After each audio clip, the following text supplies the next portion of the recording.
Hi guys, before continuing watching the video, don't forget to hit the subscribe button and turn on that notifications bell. Enjoy!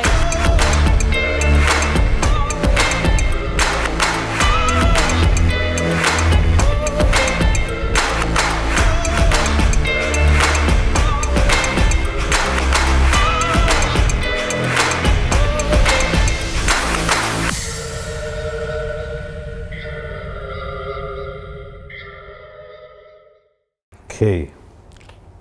Hey Masaba. Hey!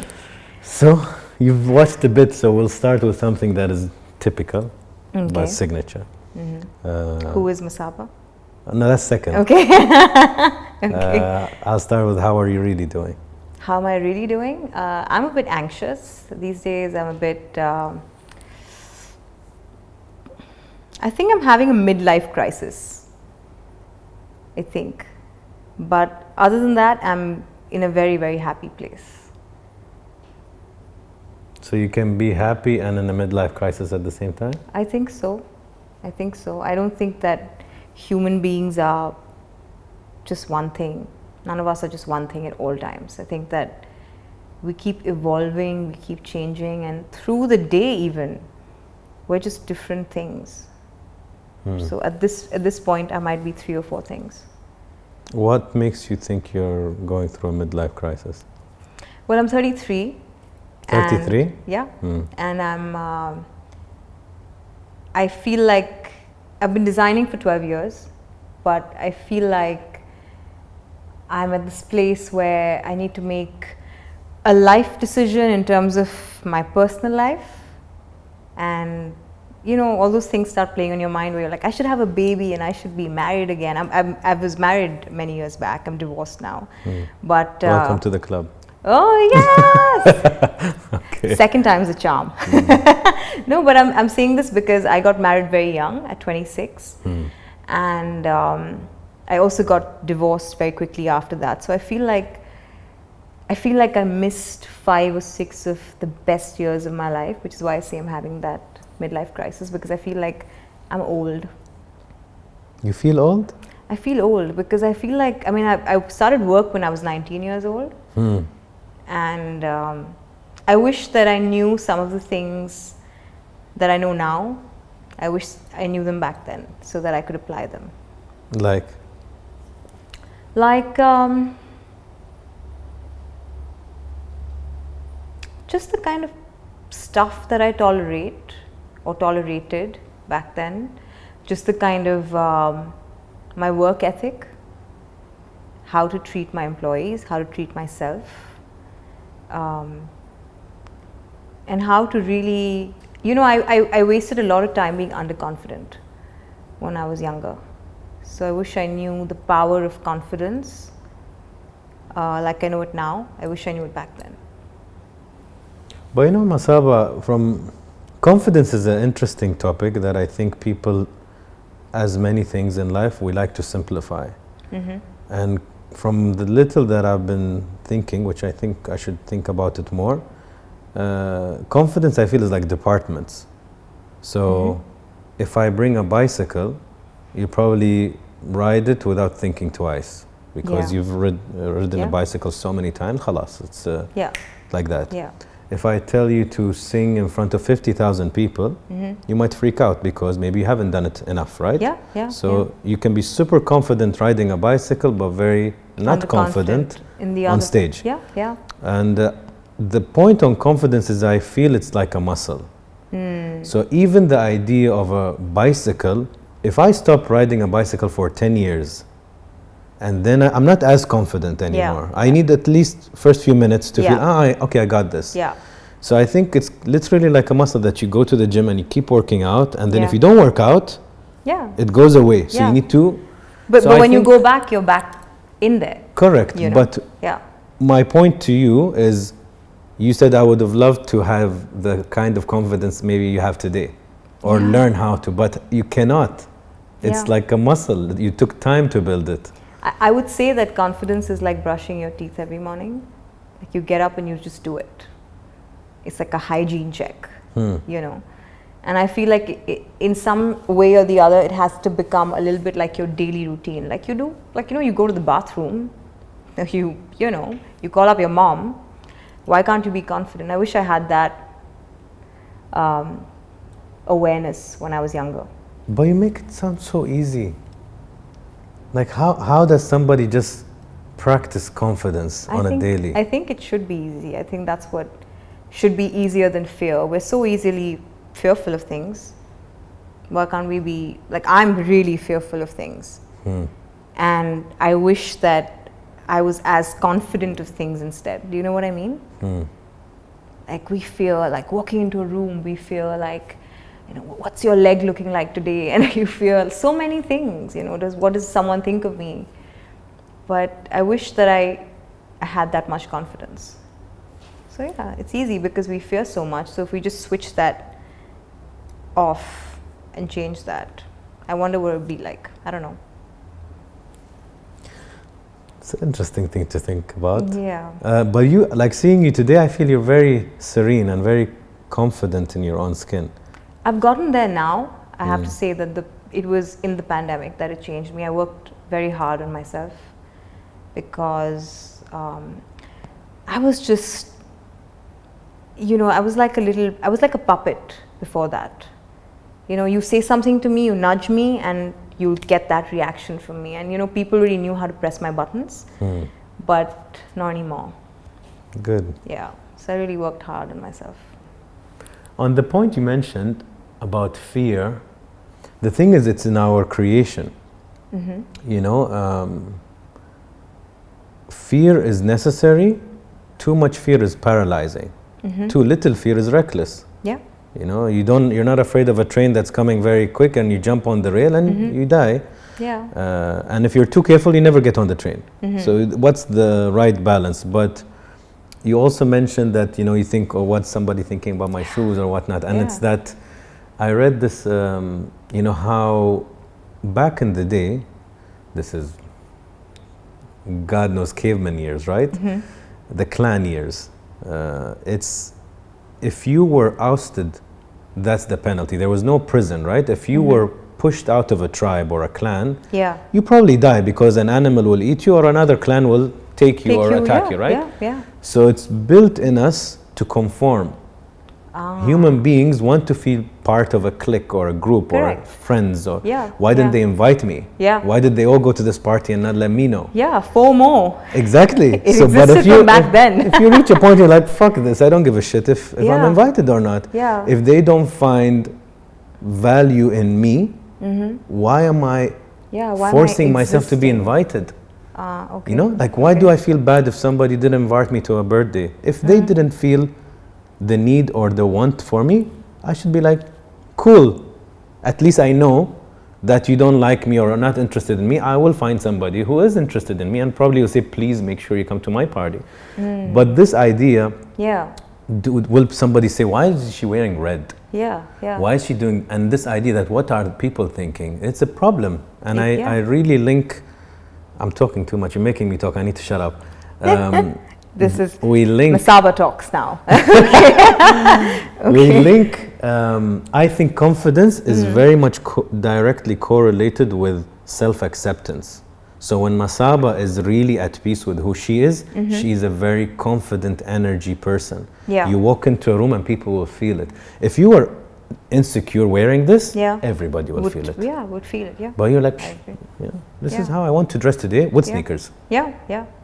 And that's the energy that you'll give out, and people will start to respect you for it. And if you're insecure, people will make fun of you and attack you. No, I agree, but I think that's something, self-acceptance, I think, comes with age, naturally, right? But I'm just saying, is there an unnatural way to introduce it to your life when you're younger, just so that you can make the most of your life? Like, I wish I knew all of these things when I was 20 years old, maybe. I wouldn't have wasted so much time just being like a puppet in everyone's hands, Because I'm a very aggressive person, and I'm very opinionated. Like, I feel the need to speak my mind. But somewhere, you know, and I'll never forget this, my best friend, years back, she's no longer my friend, obviously, but years back, I was asking her, I said, you know, I'm 18 years old, and I said, I can't seem to think of what I want to do with my life. I said, you know, what career do you think I should pick? Because my mom said, go ask your friends. If you can't figure it out, go ask your friends what you should do. Because I was doing a bit of dancing and a little bit of singing and a little bit of tennis, a little bit of this, that. And I went to her and I said, what do you think I should do? What do you think I'm good at? She said, you're just a really aggressive and angry person. So do something that fits that. And I took it so badly. Because when you tell someone that, what are you going to do with it? Like, you're going to smash people's head for a living, you know? What are you going to do with it? But then I took that, when I understood it deeply, I took that as a life lesson, and I now apply it in the way I know best. You know, so, but I'm saying that it took me all those years. So and which is why whenever I'm talking to younger people, I'm like, listen, just don't waste your time being underconfident. Be anything else, just don't fucking be underconfident, you know. I give you your second question now, which is, who are you, Masaba? I think I'm a chameleon. Because wherever I go, I adapt to that setting and I change. Yeah.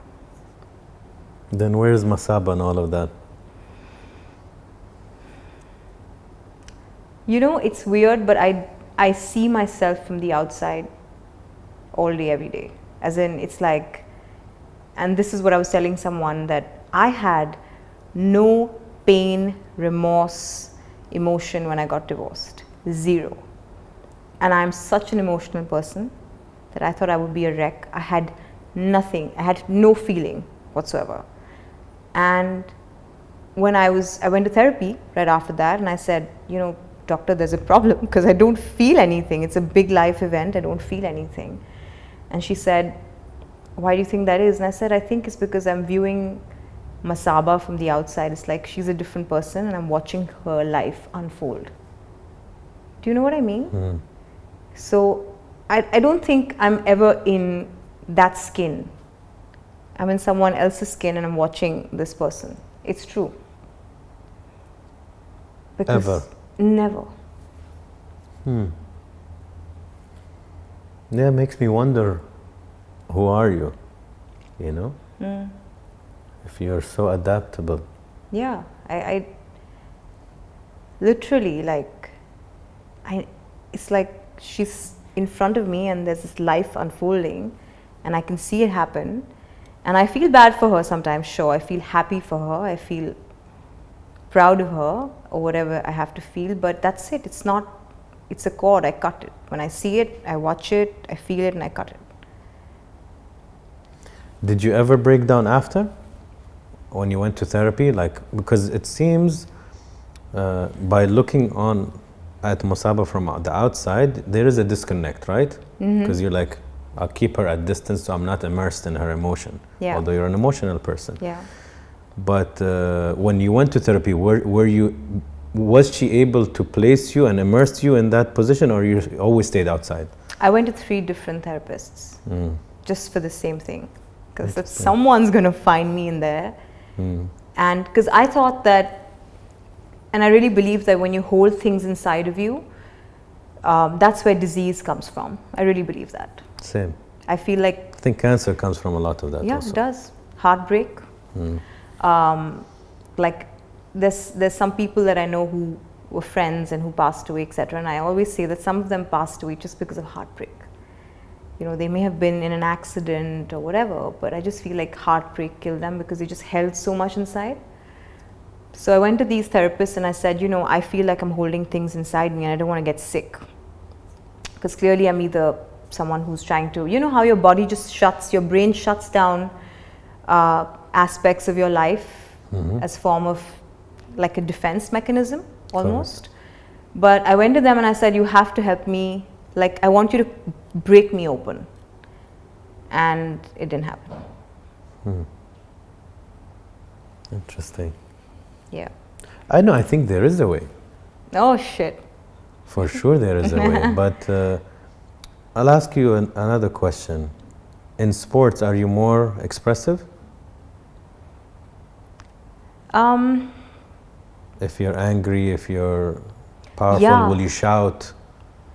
Yeah, I was a very, very open sportswoman. I played tennis for a very long time, and I left it because I couldn't cope with the emotion. I was very, very weak mentally on a tennis court, and I think some of the greatest sports persons, even if I look at my dad, I think I see that they were just mentally tough, you know. Physically, you go through what you go through as a sports person, but that mental toughness, I didn't have that. And which is why I would break rackets on court. I would lose a point and I'd be in tears and I'd be a wreck and I just wouldn't be able to focus and all of that.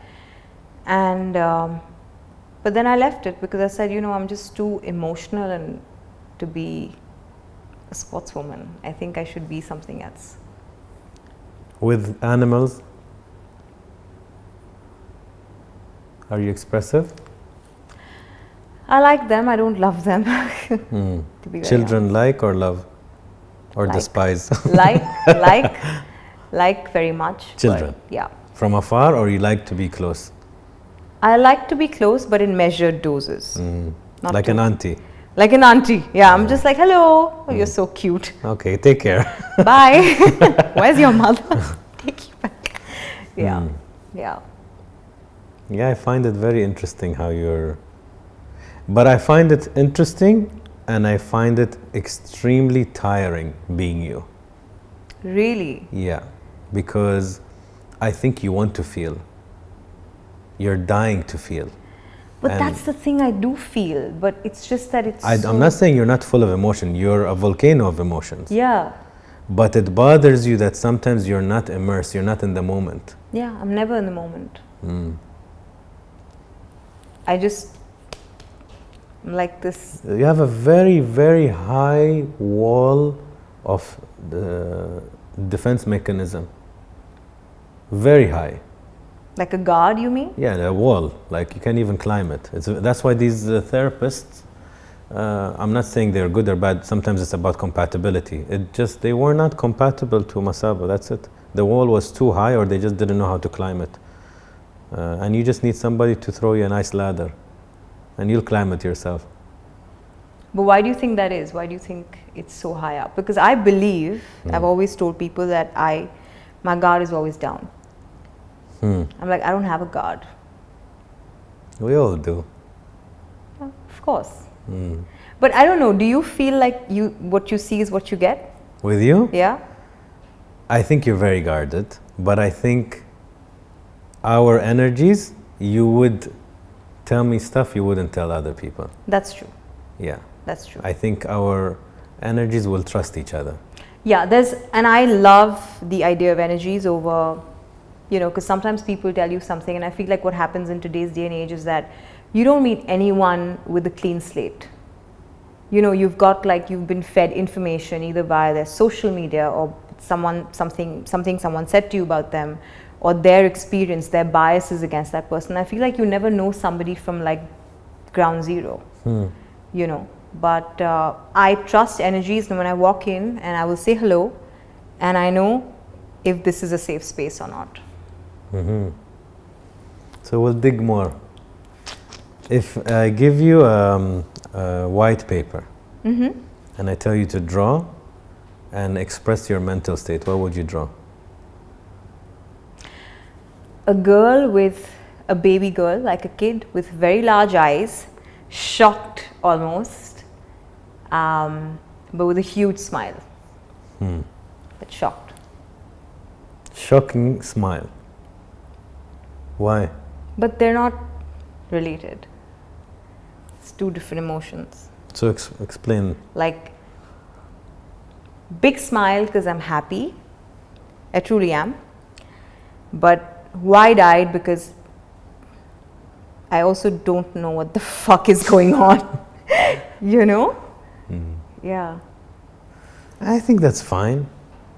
You know, I think we put so much pressure on ourselves to figure shit out. And sometimes it's okay to be lost. Yeah. I think sometimes it's okay to take time to figure shit out. It's literally like your brain is a cloudy storm, but the clouds usually, you just wait.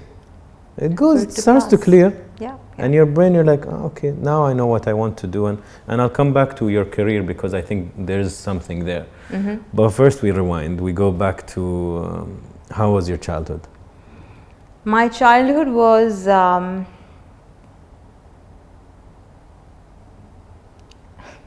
I always start crying when I think of my childhood, but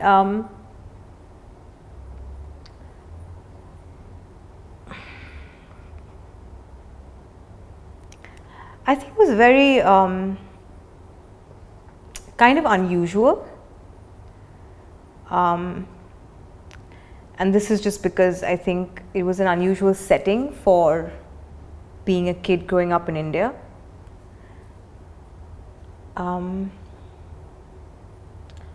It was very honest. It was a very honest childhood. Maybe a bit too honest, you know. Yeah. Can you explain? Because I've never heard somebody say my childhood was very honest.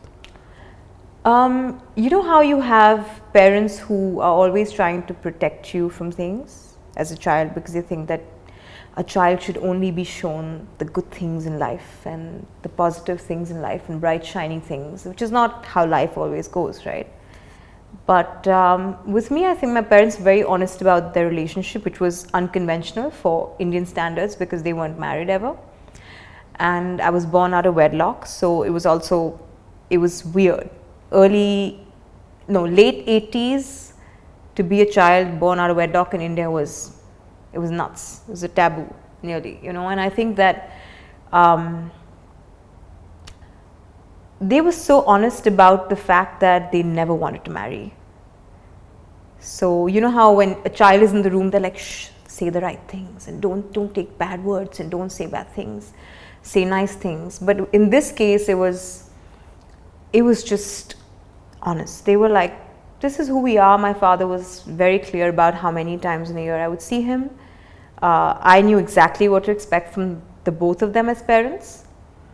And they never hid a single newspaper, a single comment on their life from me. It was all out there in the open, which is why I'm very honest as a person as well. Because I cannot stand a lie. I cannot. Yeah, your standard is very high when it comes to honesty. But you said it might have been too honest at times. What does that mean? I think I was also a child. You know, we discount the fact that children are like sponges. They absorb a lot. And even though they spend a large part of their life just being happy and, you know, just playing and being out there and rolling in the grass or in the mud or whatever it is, you just do fun things. But later on in your adult life, I think it shows up in strange ways. All the stuff that you absorb, just strange ways. So I think that's why I say it was a bit too honest, because I feel like it set me up in good ways and bad ways for the world. But when you go out into the world, you realize that it's not all, everyone's not honest. No one is actually. I think we all have multiple faces we show to the world. Even your closest friends, family, everyone. Yeah, most people I think are not honest, and I think it's extremely related to what we said: conformity, fear of not being accepted, and cowardice. I think liars are cowards generally. It takes a lot for you to say something that you know might not be accepted. Takes a lot. But I think as a child, when that's the only thing you know, right? When you see that around you with your parents, that's the only thing Tissue, you know. give me. Yeah, sorry, it's just like... That's fine. A waterfall. Thanks. Thanks. Yeah, you're saying? So I think it's like, and like I'm saying, when you're a child and you've seen only that, so you're like, this is how I will be for the rest of my life, and I don't know any other way. So I had to actually train myself to put up this wall, like you said, to protect myself, I guess. Was it hard, Masaba, to grow up without a fixated father figure? Yeah, for sure. I think I really believe this, even though I say that my mom played the role of both, because she was working 16-hour days and taking care of me. But I feel like there are specific parts in your life as a child that your mother fulfills and some that your father fulfills. And these are learnings, these are life lessons, they're just how to live your everyday life. And you know, there's things you go to your mom, and there's things you go to your dad, right? I think because I was a woman, it just helped to have my mom with me 24/7, because she could take care of my needs. But I can't imagine what would have happened if I was a boy. You think it would be more difficult? Very difficult without having a father figure. Because that's your hero, right? And see, for me, the thing is, I have always seen, because my father was a public figure, so I felt like I got to know him through the eyes of other people, by which I mean through the eyes of fans. So I don't think I ever got to know him for who he is. So if you ask me anything about him, I'm like, yes, the great cricketer. And yes, my dad too. Do you know what I mean? So it's a very different thing, because when you get to know people through others, it's like rose-tinted glasses, maybe. It can be, if they like them. If they like them. But in this case, everyone loved him. There was never something bad that anyone said about him. So I think that it does take a toll on you, because I would also see my friends who had both figures very steady, both parents very steady in their life. And I almost felt like, damn, I wish I had that too. You know? Would you seek it? Would you seek a father figure to substitute? Well, my stepfather is that. He's been like a pillar of strength. And I think that I still feel very connected to my father. And we may not speak every day, or we may not have a relationship like my mom and I have, but I'm very connected to him.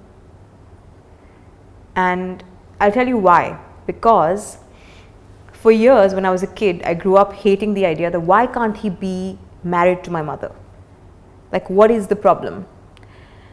And slowly as I grew up, I discovered that for a lot of people in the Caribbean, it is a norm to have babies with partners, right? And you don't necessarily have to be married in order to do that. So it took me a long time, and in India it's the opposite. It's like you have a baby out of wedlock, and no, you know, you can't do that. I mean, sure you can, but it's just looked down upon, right? So I was like, why can't they just be married and everything will be fine? But I discovered so much about where he comes from and his upbringing, and then I judged him less. And that's when I forgave him. Because I was like, it's like a wiring, right? It's in your system. That's who you are. What age was this? This was when I was 13 or 14, I think. So before that, you were angry at him? I was confused. I wouldn't say angry. I was confused and disappointed. As to why can't it just be, like, why can't we just have one dog and a beautiful house, and you both can be married, and I will be your kid, and this house will be clean, you know? It's like you see in the advertisements, it's like that. But it's two different cultures. You have to respect what someone's culture teaches them. The thing is, it's all programming of what is supposed to be perfect or what is supposed to be a stable home. Okay, how many homes have both partners and an absolute crap of a relationship? Yeah, or it's a they're wreck. miserable or shitty parents. Yeah. But the child doesn't think with this logic, thinks triangle, square, Yeah. I want to draw two partners. And I don't blame the child because the cartoons and Yeah. the movies, and I'm not saying it's a bad thing. A healthy home can be, of course, with a Yeah. healthy partnership. Yeah, And, yeah. and like you said, a father role actually being done and a mother role actually being done. But it's not like that, you know? You know, like it's when you're a kid, they teach you, like you're drawing, draw your family. And you draw this house and it's got like sun coming in and there's like bright big windows and then there's like a dog and then there's your mom and your dad is waiting outside with the briefcase and your mom's just like doing the house. You know what I mean? It's just such a thing in your head. It's programmed. It's programmed.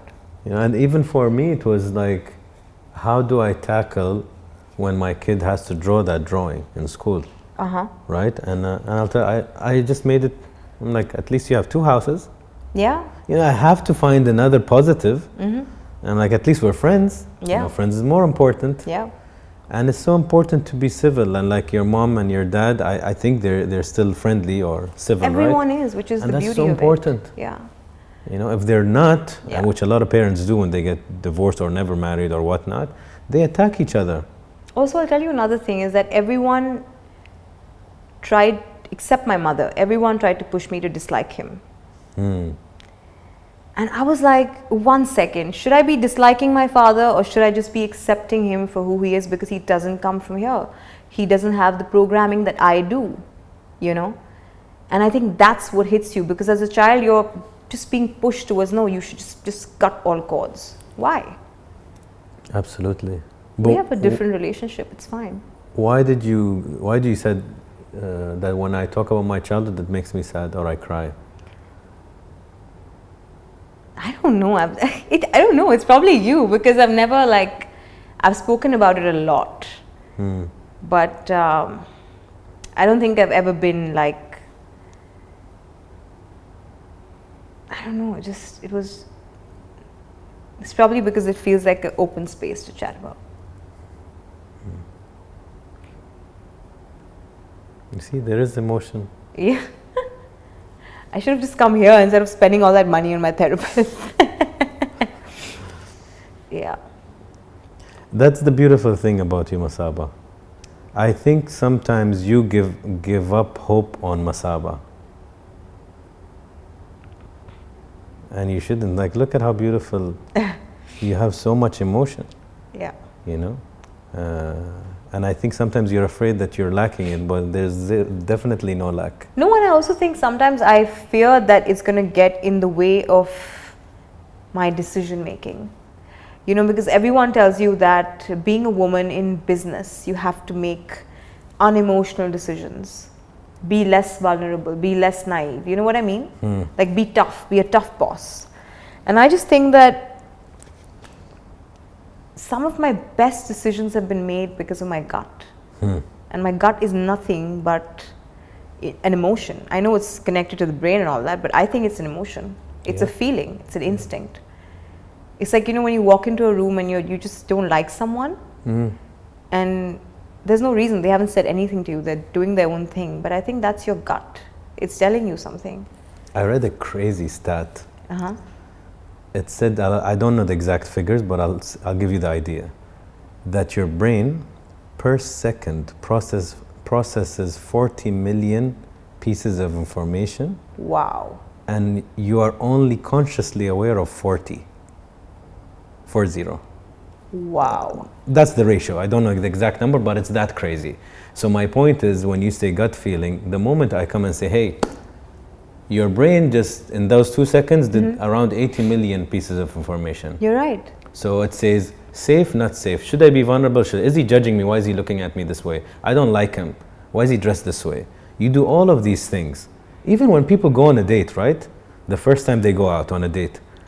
The first, let's say even I'll make a better test, a blind date. Yeah. So the first 30 seconds or even 10, you already think, seems appealing, might be marriage material. Yes. Like, it's like a checklist. Yeah. And your brain is going. It's done. And then you start to actually get to know. And of course, there are some intricate details that you know with experience. But your gut feeling, and the more you're in tune, and I think women are way more in tune with their intuition and gut feeling, it's not out of nothing. It's based on experiences and programming and feelings and energy. Yeah. And your brain is doing it, but you can't pinpoint why you feel this way. Yeah. But you feel it. You feel it. Yeah. Yeah. Which is why I'm saying that you never, I don't think we ever listen to anyone without projecting what we believe. Do you know what I mean? No. You're not listening to anyone for what they are. You're not just listening with, okay, this is a clean space, I know nothing about you, I don't think anything about you, let me listen to you and then form my opinion. You never do that.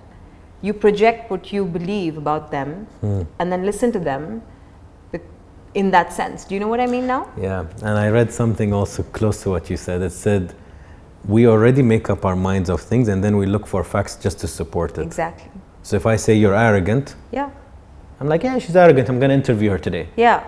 And then you come, and then I just need one sentence from you. Like, you see, I told you. I told you. Exactly. Exactly. And that's the danger of prejudice. Yeah. But I really think also wisdom and maturity is to really handbrake. Because the moment before I see you, if I go on Google and I do my research, my natural instinct, if I'm an ignorant person, is to judge you. Look at this picture, look at this selfie, But then I'm like, handbrake, Anas. Wait, sit with her. Yeah. Then we'll see what you think. Yeah. And the more you become, I think, mature, and has nothing to do with age, the more you say, just experiences. you just say, listen, wait, you never know. There are 2, 3, 4 sides to every person. Yeah. School, Yeah. how was school? School was fun. I was a bit of a reject in school because I was like, I don't know if you know much about, in India we have schools where I went to a school which was mainly a lot of kids from Juhu, which is this sort of upscale neighborhood in Mumbai, and mostly from very conservative Gujarati families, right? So I made some amazing friends, by which I mean about 2, the rest were whatever, but yeah, I made some amazing friends, and I had a lot of fun because I was like this wild child. I played a lot of sport. I was always away. I was always being bullied by the boys, especially because I had like a big bum and I had these features, and I had like an afro that time, and they were all like, wow, where are you from? I'm like, I'm not gonna tell you. So I was like this exotic piece of work, but everyone was very warm, I have to say. They slowly warmed up to me as we grew up. And I also say this because I think I never like to judge children with what they say. They don't know better. They repeat what they hear in their homes, or they repeat what they hear outside, and they don't have their own ability to form judgment, right? So, and they don't know how nasty they're being sometimes, unfortunately. So yeah, so I was my own exotic wild animal in school, I guess. I don't know if this is even true, I read that your tone was a challenge. Is that true? Yes, it was because, just being dark-skinned in that part of the world is... But isn't everybody like this color or our color in India? Exactly. Or there is also that little one No, I'm level saying up? that from the north of India to the south of India, you have every tone that you can find. So this is supposed to be what? They don't this like? This might be like South Indian. Now they're becoming a lot more open to it, but back in the day, I think it's the thing, right? You have that white complex. And don't forget, advertisements back then were all like pushing the white color, that's beauty. There were creams that could make you whiter. White. And I read that you used foundation in the bathroom or something. My mother's like 6 tones lighter than I am. And one day I had really bad skin as a child, so I would go into the bathroom, put the lights off before school, and I was in the 8th grade or something. I wasn't even allowed to wear makeup. and I took my mom's makeup and I just like covered my spots. And I went to school and my boss was like, why are you like a cheetah? Because I was like dark with these white spots. And he's like, what have you done to your face? I was like, shut up and go away. You know, but and my mom was light skinned, so I just wanted to be like her. But yeah, it was a challenge. And it's true that your grandfather would scrub you to remove the tan of you? Yeah, because I was playing 6 hours of tennis a day. Yeah. I was a dark kid, right? And I had burnt skin. And my grandfather, by the way, was from Banaras, which is a very old sort of holy city back in India. And he didn't eat onions, vegetarian, hardcore, you know. And here I was with like my dad would come and like he'd make like fish and chicken and like meat and stuff like that, and he was like, I can't bear the smell, going away. It was that in my house. And then when I would come home, when my mom wasn't there, because my mom would have killed my grandfather if she found out, because she was trying to get me to love my skin, right? But he was like, just come on, sit there. And I would just sit there and just be scrubbed. Nothing happened. But it was for his peace of mind. It's crazy, huh? To think of that. It's nuts. It is. Like, I'm thinking, as a child, what are you thinking? Are you thinking something's wrong with my color? Like, why are we doing this? Of course you think that way, because and then when you see that your mother is treated okay, you're just like, it's obviously the color of my skin. My grandfather was even lighter. So he was just like, this kid needs to be shut away somewhere, because I was always out. I was outdoors and I loved the sun. So interesting. I mean, you know, I'll tell you this. You think that education will help people solve this, but it does not. You think that someone will be educated and they will go to the best schools and colleges in the world and they will learn more about the world and more about people and how there's different kinds of people in the world. But that is not the truth. Sometimes you have to slap it into them. And I say this, and I know a lot of people would tell me when I was growing up, like in my late teens and stuff, like, why are you so aggressive about your skin tone? Why do you keep talking about it? Because if I don't talk about it, you're going to go out and bully the next 2 dark girls out there. And which is why I say that you have to slap it into people. You have to shout at them and tell them that this is okay. The way I look is okay. The way my skin is okay. You know what I mean? Because otherwise they won't get it. This whole idea of we need to standardize beauty or standardize what's nice and what's not nice, it's absolutely ridiculous. I mean, like, how boring would the world be if we were just like one form of beauty or one form of fashion? Yeah. It's ridiculous. It's like disgustingly boring. Yeah. But that logic is not implemented. It's a logic that when I say it like this, everybody's like, yeah, okay, variety is nice. When I go to Baskin Robbins, there's a variety of ice creams. Yeah. That's why it's nice. Yeah. I can't only eat mint chocolate chip for the rest of my life. Exactly, yeah. But then you don't apply that to human beings. You don't apply that to beauty. Curvy woman, skinny woman, big guy, short guy, extravagant fashion sense, dull. Yes. What's the problem? No, you know, I used to do this. I was very judgmental of someone's style, right? So I would say, oh, this person has a bad sense of style. And then one day I said, no, he just doesn't have the kind of style that I like. You know, so what if we applied that to this person has a bad body? No. This person has a body that doesn't feel appealing to me. And this person has the color of skin that is not appealing to me, which is okay. That's an opinion. Yeah. But you're letting that person be. Absolutely. Yeah.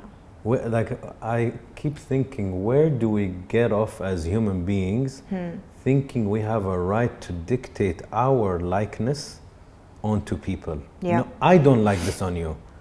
You don't like this. Yeah. I'm fine. Yeah, I'm okay. I sleep very well. Yeah. And I'm cool. Yeah. Yeah, but I don't like it. Okay, you don't like it. Yeah. Focus on you. Yeah. Has nothing to do with me. But we have this superiority complex. Yeah. Like, let's say I am well versed in fashion, I'll go look at this person and look at how he's dressed. Oh my God, look at his belt, where his pants are. Yeah, yeah. This is being. I think I know better, and okay, maybe I do know better because of experience. Yeah. But it doesn't give me any right. Yeah. To belittle somebody. But this idea that I know better, I should make fun.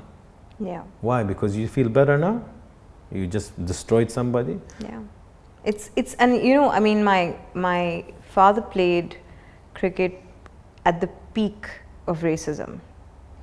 I'm talking about the 60s and 70s, at the peak of racism. He was offered a blank check to come play in South Africa when apartheid was a very big movement there, and he refused it. You know, and I think that, and when I was a kid, I would actually be shocked by the color of his skin. Can you imagine that? By my own father, because I was so conditioned into thinking that being this color or lighter is the right way to be. I was like, why is he so dark? Because my brain couldn't compute that, well, I came from that too, you know what I mean? So yeah. Part of slapping it into people is traveling. I really believe traveling is a great educator. And not traveling to the only country you like and the shops you like. Yeah. No, I mean really travel. New people, yeah. New people, new experiences. And then suddenly you judge less and you're more open to different foods and different cultures and ideas. Like you said, your father's culture is so different than Asian culture. But you know, that only happened when I went there, when I physically went there. I discovered that it's a beautiful culture. And when I spend more and more time traveling to many parts of India, I discover how amazing India truly is. And India is a hugely diverse place as well. So many different religions, so much happening, so many types of people, food. And you think you live in a big city and this is the country, but it's not. Yeah. Like, you know, there's a quote, and I always say this: the eye has to travel. It does. I believe we have to feel. Yeah. Like your sensory parts have to experience something to really change. Like if you were not in an absolutely shitty hotel, you would not appreciate a decent, clean hotel. Yeah, yeah. This contrast is so important. Otherwise, if you're always living comfortably, you think this is the standard. Yeah, yeah. And if everybody is nice, you think everybody's honest. Like you said, everybody's honest, but not everybody's honest until you get slapped with a nice lie. Yeah, exactly. You know, I noticed when I read about you that you're a trier. You try things until you find your thing. So you said tennis, and you said what else? Dance and singing. Dance, singing, and then now you're 12 years into design fashion. And 2 years into acting. Yeah, with the Netflix thing. Yes. And I also did my first short film recently, which should come out soon. Yeah. So that you would think you are that type, you try things? I love trying things. I hate doing the same thing over and over again. I hate sitting on the fence and just watching my success. It's just the worst thing.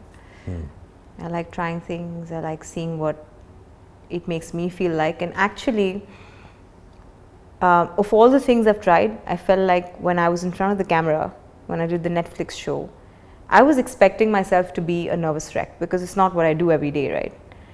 It became a meditation for me. Because through the show, like you said, I think I slowly started to discover who I was. Because I'm playing myself, right? And I have no choice but to be myself when I'm playing myself. So I started to discover who I was. Interesting. You know what I mean? Yeah. So yeah. I know. I was gonna ask you, because even like looking at how you merge, it feels like there's a purpose behind your designs. There's a brand purpose. What is it?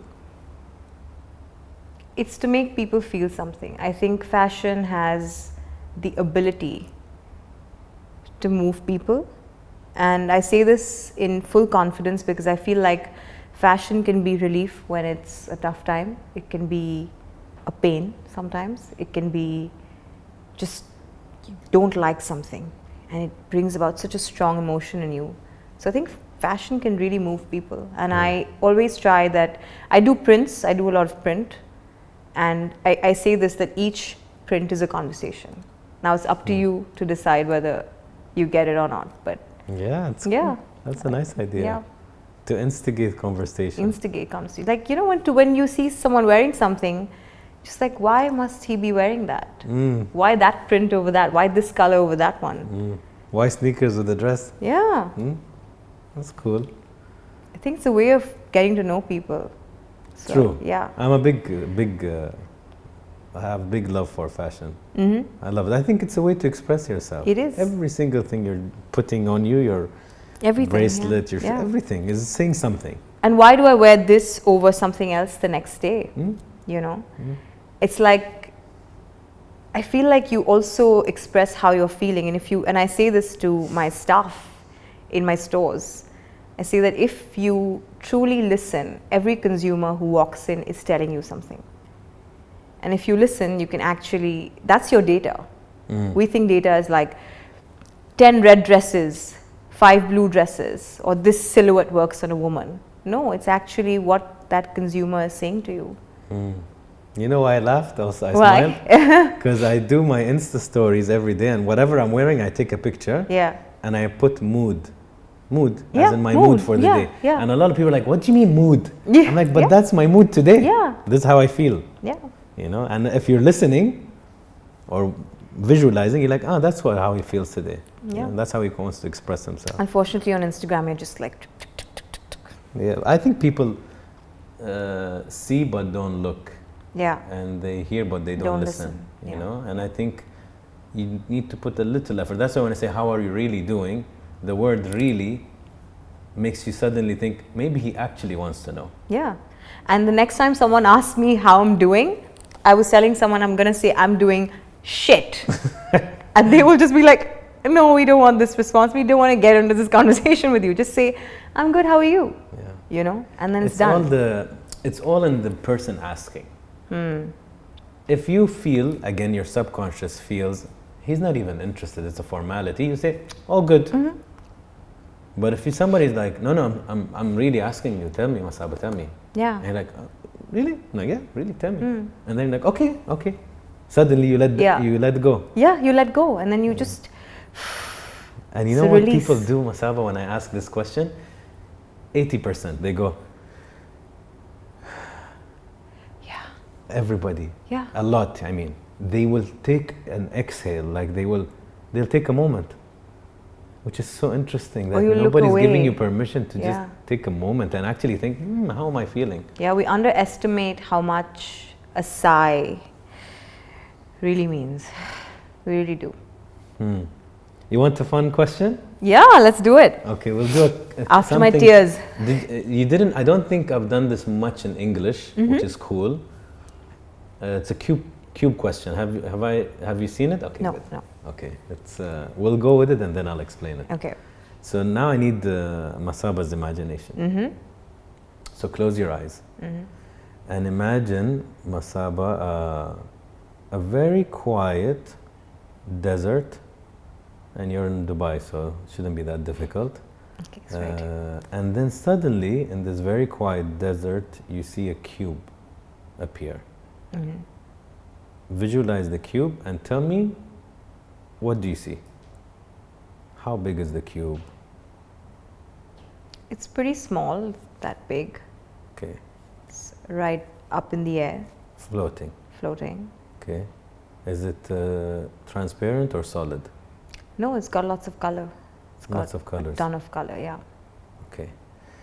Now you see a ladder appear. Where is the ladder?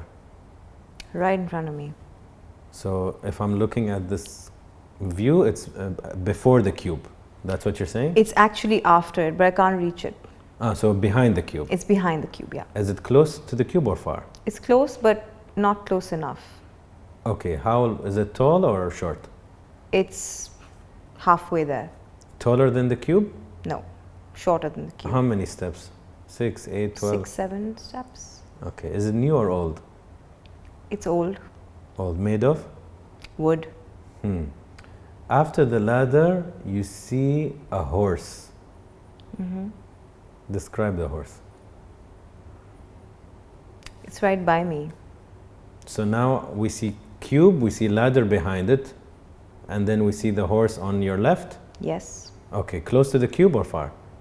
Far. It's right by me, and the cube is far, and it's floating up in the air, so it's pretty far.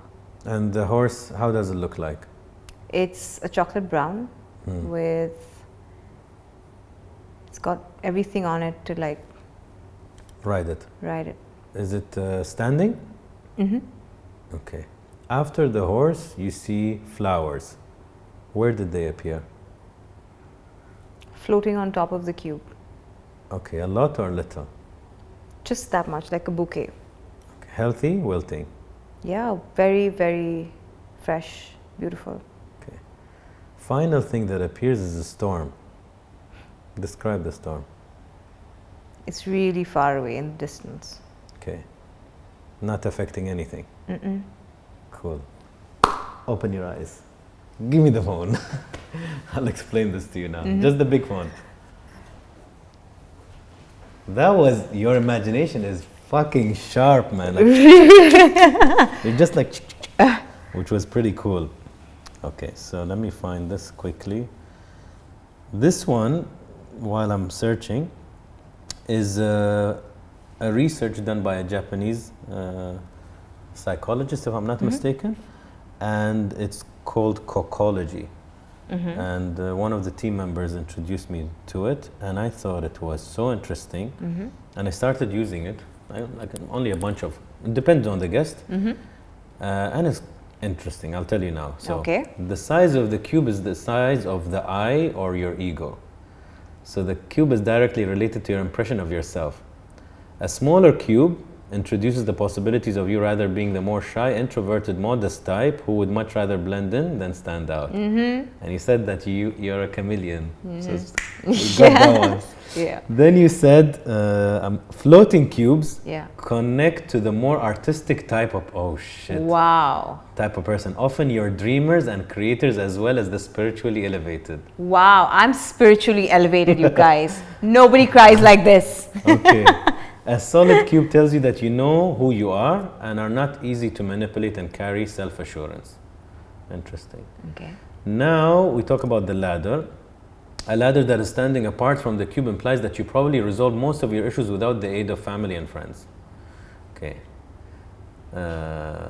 Should your ladder should your ladder be higher than the cube, which it is not, then you value your family and friends highly and look up to them. A ladder at equal height, no, you're lower. So lower would or shorter than the cube would mean that you regard yourself as a leader or an alpha type.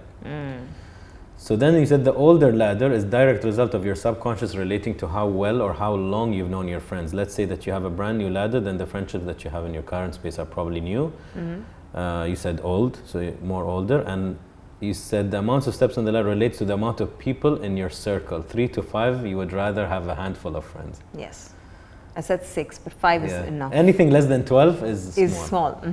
The horse is your partner, or an ideal partner.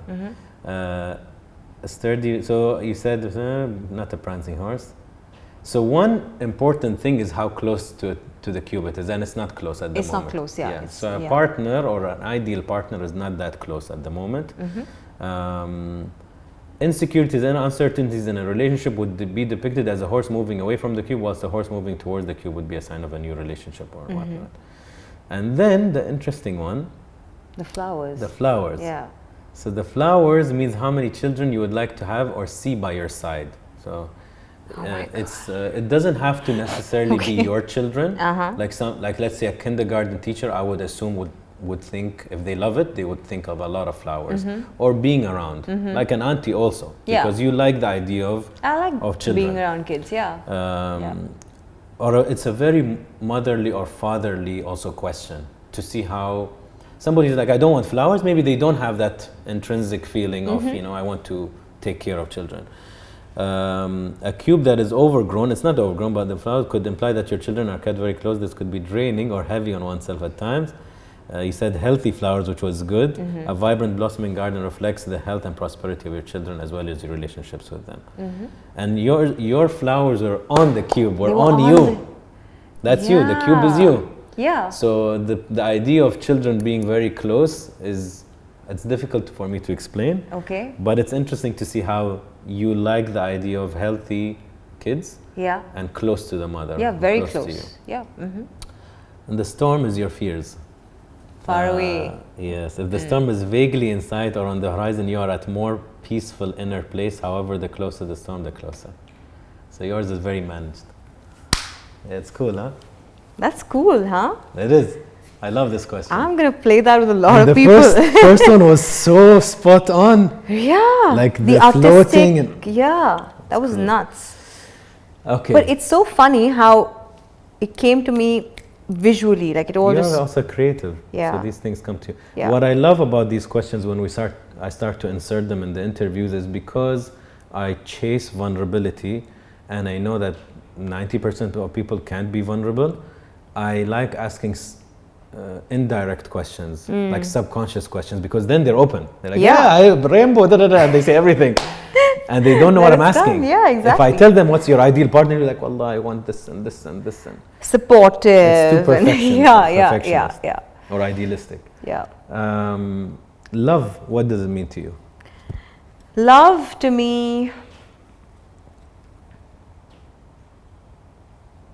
I don't know. I just think that there's no such thing as true pure love in the outside world. I think the only true pure love truly is the one that you get from your parents and the one that you feel for your parents. I think the rest of it is very, in a good way, need-based. What I need at that moment, what does that person need from me? And it can be very fulfilling and very wholesome, but I'm just saying that in a good way, it's very sort of transactional. Yeah. Yeah. And the interesting thing that my mom was telling me, she's like, the transactional thing, we make fun of it, and it shouldn't be. Yeah. Everything is a transaction. It is. Everything. Yeah. Even today, you want somebody to listen to your story, and I want an interesting person. Yeah. It doesn't have to be bad. Yeah. Yeah. Like, why do we make things like when we say, I'm benefiting from somebody? Exactly. You're also No. benefiting from a friend who makes you laugh. Absolutely. Because he makes you laugh. I want to No, go out and because even- I want to laugh. Exactly. And I think that we look at it in the negative, but what really happens is that if there's two people in a relationship, right, you're getting a friendship, you're getting intimacy, you have someone that listens to you, someone by your side, you have companionship. It's all those things, but at the same time, it's also that all that is transactional. We forget. It's a two-way street. Absolutely. Yeah. And that's where I think the idea of win-win, you know, in business we say, it has to be win-win. I think in relationships we really have to think it should be win-win. Absolutely. You know, the wife can't just be the giving one, Yeah. and the guy is just living his life. At one point, it breaks, Yeah. or somebody's miserable. Yeah. Yeah. So, what did Masaba learn about Masaba after her last marriage? That material things are, well, just that, material, and they go away, they don't mean anything. And the second thing is that she has to have a lot of respect for her partner, for anyone that she's with. Even if it's a work thing or a marriage or a relationship, I have to have a lot of respect. And I think I also discovered that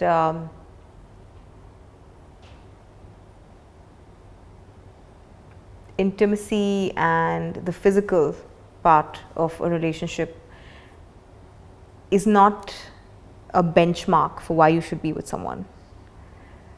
You know, it has to be much more. Yeah, I think that's the easiest chemistry. Yeah. If there are different chemistries between people, so emotional, physical, mental, right? Yeah. Easiest Yeah. is physical. I'm attracted. That's it. Like, you don't Yeah. need much more. Sparks. I mean, you get sparks But how every many 5 times- seconds. How many times can you be, like, you die, let's say you find a guy super attractive. You're like, I would love to jump on him. He's so hot. Yeah. But after that, he's like, Like- okay, his brain is really dumb. Yeah. I don't like it. That's why you say, right? I saw someone and then they opened their mouths and then it's just, it's over, you know. But I think I discovered that, and I also discovered that you have to know yourself. You have to truly know yourself before you try and get to know someone else, especially in a marriage. I mean, I got married because of I was young and everyone around me was getting married, you know, that peer pressure, and I was like, oh my God, I'm going to be left behind. And also I have to say, a very, very kind ex-husband, a good man, and it's just that I didn't know myself. I didn't know. He knew himself, he knew what he wanted, but I didn't know myself. Do you know yourself now? So much more. Good answer. Yeah, so much more. Another hypothetical. If you could see a characteristic that of your choice above people's heads with a gauge, yeah, what characteristic would you choose? Honesty. Honesty. Yeah. Yeah, and you've been brought up with a very high benchmark. A really high benchmark. Yeah. I think, you know, Masaba, you're the type, liars are out. And if you don't respect somebody, if it's a love relationship, you lose all of your, like you'll never be switched on or turned on or attracted to them anymore if the respect is gone. And in business, if you don't respect them, I don't think you can continue, even as an employment. No, and I think that you know, for me, what happens is that people tell me when you're running a business and it reaches a certain level, you're not always going to meet honest people. But are they good people to work with, etc.? You know, you always think of these things, you're told these things. But literally, and why I say I'm happy right now is because I've found that balance. I've found a team, and I never hire people. When I'm hiring people, by the way, someone asked me the other day and they said, so what is your benchmark? I said, I don't give a shit about your skills. Talent is nothing to me. You have to be honest. You have to be honest. And your temperament. If you walk into a room full of 5 people or 6 people, are you going to be bitter and strange and give everyone bad energy? Or are you going to make it good energy? So I look at the energy. When someone walks into an interview, oh my God, I'm just like, like, can we not do this? Or you're hired. I would never think of how many places you've worked at, what your experience is, which is why my team is really young. And I like seeing people who are good, who I like, the vibe. You used a word I've been stuck on for the last 2 to 3 months. And I'm very happy that you used it, because I've been preaching it and I probably attracted it by you saying it. Well, you think it, so it's cool. Okay. Good. Such an underrated characteristic. Yeah. And I've been speaking about this probably to a boring level in the last few months, because I'm like, they're like, oh, this person did this, but are they good? This. I'm like, but are they good? Yeah. So my point is, we are forgetting how valuable just being good is. You can be the smartest guy in college or the best athlete, but you're a piece of shit. Yeah. And your attitude is bad. Yeah. What am I going to do with it? Yeah. Yeah. Like, I think it's so underrated. Are they good people, or he's going to stab you or steal from you or lie to you? Exactly. So what's the point of all the skills if most people can't see that? It's so important. Yeah. But I don't think people are focusing on it. They don't focus on it. But how are you going to build a good organization without good people?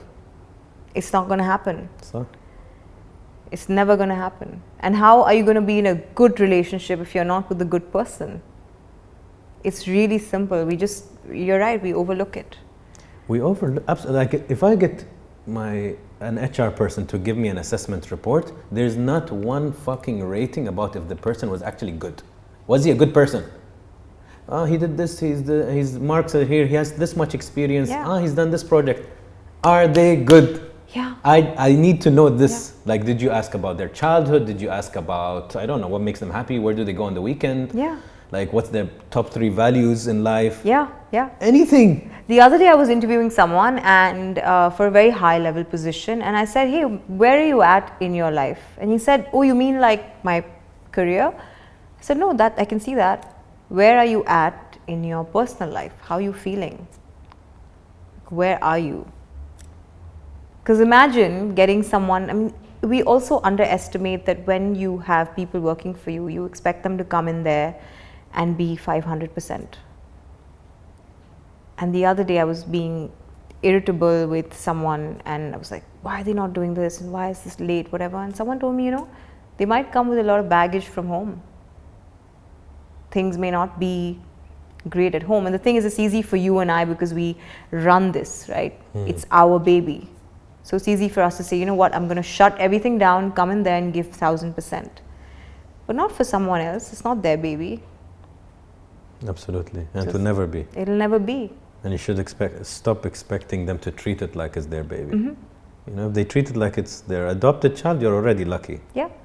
And that's the kind of people I have who are emotionally attached to their business, at the very least. But I don't expect them to come in there and be like you. Like me.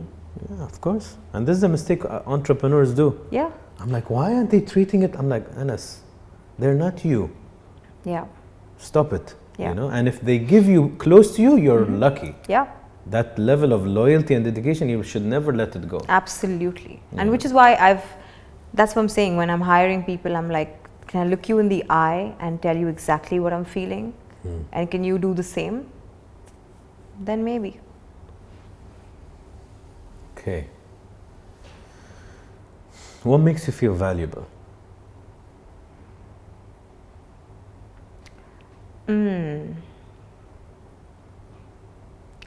I think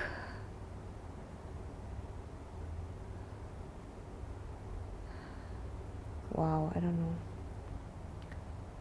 what makes me feel valuable. I think when people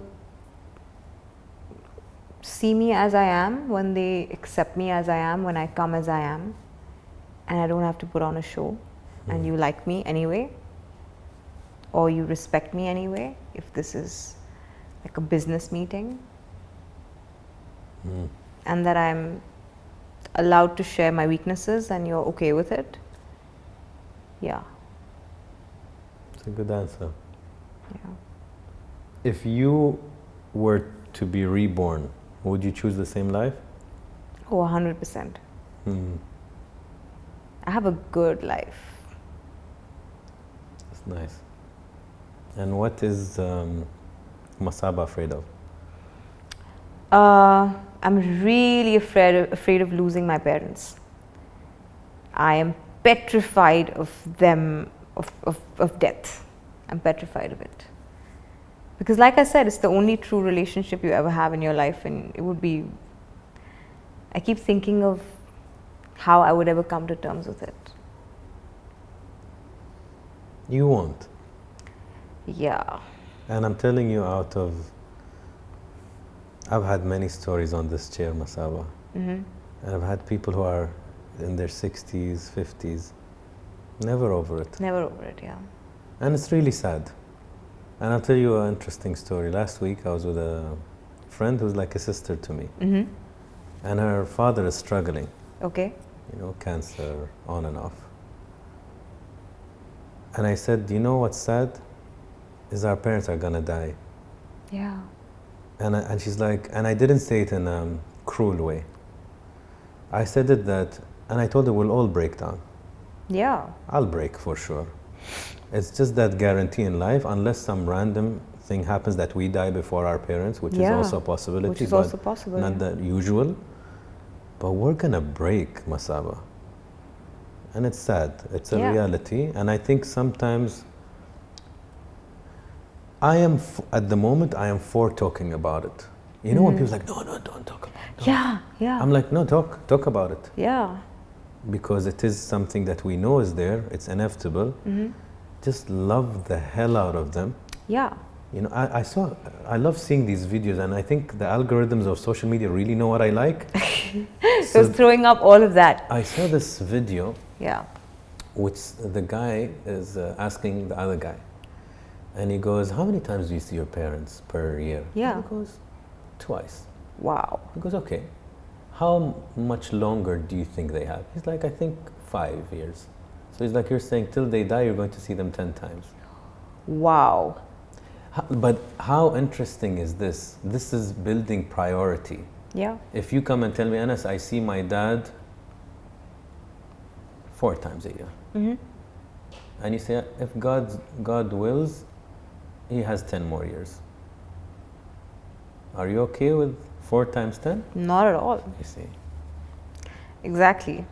So maybe you need to FaceTime more. Yeah. Maybe you need to say, Dad, I miss you. Yeah. And I think this is where sometimes we need this to talk about it, because if me and you don't talk about it, or anybody, we don't know how to prioritize. We're talking about a stupid full stop on a poster that we don't like, which I do. Instead of like, I'm not saying don't do this and do this. I'm saying don't forget this. Don't forget this, yeah. And entrepreneurs forget. Yes, because we're like that. No, I will do something. This is important. Yeah. No, but I also consciously did start spending a lot more time with my mom. Because we're both busy, but I said, no, you know, we'll make the time, even if it's 10 minutes. And I live down the road from her. I barely see her. We take it for granted. Yeah, because you think they'll be around forever. Yeah, that's why I want to slap you with reality. Slap. It's a hard one. They will die. Yeah. And we, like this for anybody listening, our parents will die. We will die. Yeah. And I thought the other day, when people are dying, and I ask anybody, or you ask anybody, or you even watch a movie, what are the moments that you remember? You never remember the stupid Birkin that you got. Yeah. You remember, I remember when I laughed so much with my mom, and we were crying on a street in Paris, whatever, right? At a coffee shop. Or me and you'll say, Anas, I was with my girlfriend, we binge watched, I don't know what. Exactly. Moments. Yeah. Not your stupid gifts and cars. Nobody gives a shit about like material. You don't. Even a materialistic person, when they're dying, they don't care about that stupid leather jacket that they're wearing and while they're dying. They're thinking, where's my mom? Yeah. Or where's my kids? I should have said sorry to that person, you know? I think those are the things that would flash. Yeah. The way you treated others, the way you were treated too, I guess. Or did you do enough? And it's never, I mean, you're not thinking, did I make it to Forbes? You're not thinking of that. You're just thinking, man, I should have spent more time with that person. That's it. That's all you're thinking. You're thinking of time, and you're thinking of friendships, and you're thinking of loyalty. That's it. I think we need to talk about this. What is Masaba's best moment so far in your life? My best moment so far in life was, I think when I started living on my own. I didn't live on my own my whole life until I got a divorce. And I had the option to move into my mom's house because it was comfortable, and she said, you know, you should be here, emotional support, etc. And I said, no, I just want to go out and live on my own. I couldn't sleep alone. I could never sleep alone in a room. So I think that's when I truly became a person, I think. Otherwise, I was just versions of everybody else in my life. So, yeah, best moment. Worst moment? Worst moment was, I think every moment that I've held on to anger, or I've held on to just regretting something. Every moment. I wouldn't say just one time, but every time that I've done something that I know is right for me, but I've regretted it and hated myself for doing it for the longest I've been angry 6 months at something. Long. That's a long time to be angry. And it's just because I was not happy with the way I did something. So I think every moment that I hold on to something that I should let go of is my worst moment. Viv? Viv! Is the right name? Mm-hmm. So, in one word. Power. Nice. Why? I think that's what he exudes. That's what he's taught me. To take charge, be powerful in every moment. Like whatever you do, do from a position of strength and power, no matter how you're feeling. Nice. How do I pronounce your mom's name? Neena. Neena. So Neena in one word. Neena in one word, vulnerability. Lovely. Can you imagine? Lovely. That's what the show is also a lot about. And I saw a bit of you and your mom. I was like, I like her. Like, oh my God. Solid, strong. Ooh. She's not, You know, when you see the grass move with the wind, your mom is like a palm tree. Yeah. Solid. And I'm like, she's impressive, strong, honest. It's funny you say that because when she just wrote her book, and each chapter of, so she's lost both her parents and her brother, so she's the only one now, and she compared each of them to a tree. Interesting. And that's how she saw them.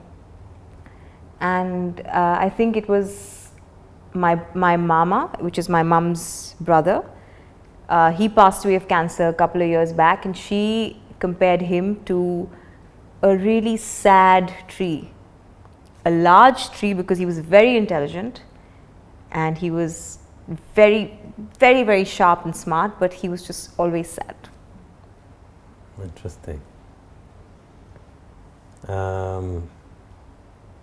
Hypothetical. If we take Masaba's heart and we place it here in front of you, what does the heart tell you?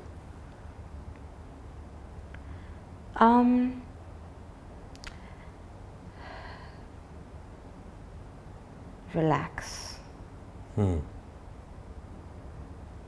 don't know why, just that's the first word that came to mind. Just relax. You feel you're too wound up, or I'm too wound up. Pushing yourself. You said in the beginning it's like a midlife crisis time. I just think I don't have enough time. I don't know why. I feel the same. I just think if there's something that has to be done like 3 months later, why can't we do it now? I just want to do everything now. There is a wisdom to time, you know, and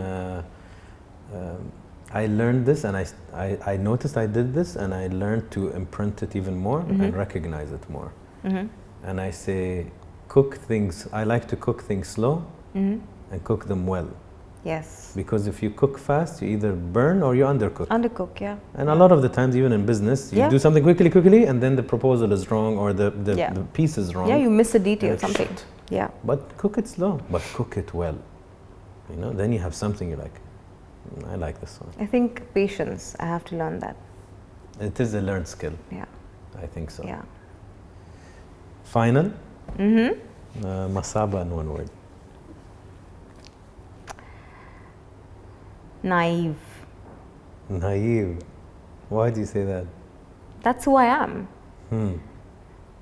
I'm